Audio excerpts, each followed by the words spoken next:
Nós temos tragédias sendo registradas e a gente precisa noticiar também, não é? E olha que tragédia que eu trago agora da cidade de Corbélia, no oeste do estado. Mãe e filha morreram ao caírem em uma fossa, depois que o piso da cozinha da casa delas desabou. Elas caíram num buraco de quase 10 metros de profundidade. A nossa equipe acompanhou todo o socorro e a reportagem você acompanha agora. Reportagem. A fita indica que o espaço segue isolado. Um dia após a tragédia, Edson está inconformado. Ele é vizinho das vítimas e conta que recebeu a notícia de um familiar. E foi uma das primeiras pessoas a chegarem no local. O primo dela ligou para mim para ir ali ver, porque ele estava fora da cidade. E daí viu o irmão dela lá chorando lá. Daí fiquei sem ação. Ainda que pensei, liguei para o SAMU, né? Para o SAMU vir, porque o poço era fundo e não tinha o que eu fazer na hora ali, né? Liguei para o SAMU, mas veio urgente, vieram bem na hora. Edson e a família têm comércios e moram ao lado de onde a tragédia aconteceu. A esposa de Nair estava em casa quando a estrutura caiu, mas conta que desta vez não ouviu nada, mas que não é a primeira que a área desaba. Barulho nós não ouvimos, né, na hora que aconteceu o acidente ali. Mas assim, a casa estava bem deteriorada, né? Há uns anos atrás a gente estava aqui na sala e de repente a gente ouviu um barulho enorme, até pensamos que fosse um acidente na rua.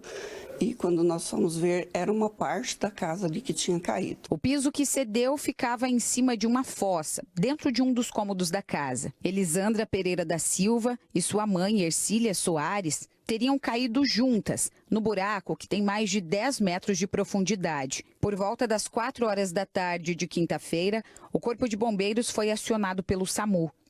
Grande aparato foi montado para o resgate. Equipes do SAMU, SIAT e Defesa Civil atuaram juntas e depois de mais de 3 horas de trabalho intenso, com a dificuldade dos escombros, elas foram retiradas, porém sem vida. O primeiro chamado que entrou foi para a Brigada Comunitária, através do SAMU, que 2 vítimas tinham caído em um poço, né, ou uma fossa, eles não sabiam identificar certo o que era. Né? Então a nossa equipe da Brigada Comunitária foi a primeira a chegar no local. Chegando no local, eles verificaram que supostamente tinha 2 vítimas no local, né? Não conseguiam ter acesso, mas eles escutavam a voz, eles não sabem dizer se era de 1 ou 2 pessoas, eles escutavam a voz. Como eles observaram que era complexo, eles acionaram o Cascavel. Então, chegando a equipe de Cascavel, rapidamente teve acesso ao primeiro socorrista, né? O primeiro socorrista teve acesso porque escutavam, após verificar a presença de gás ou não, né?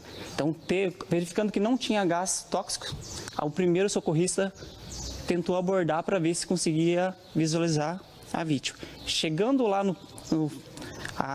embaixo do poço lá, eles verificaram que não conseguia ter acesso à vítima devido a grandes estruturas.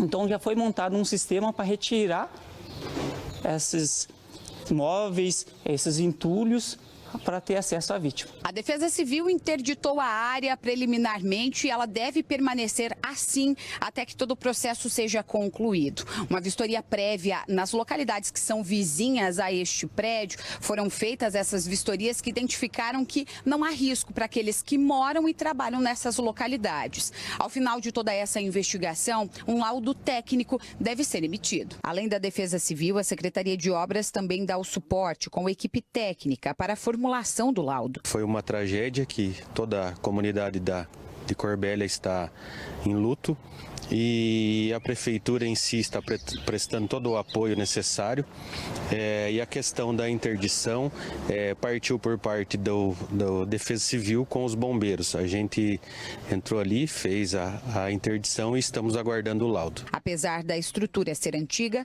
nenhum chamado prévio havia sido feito para vistoria no local. O Corpo de Bombeiros não faz vistoria em residência unifamiliar.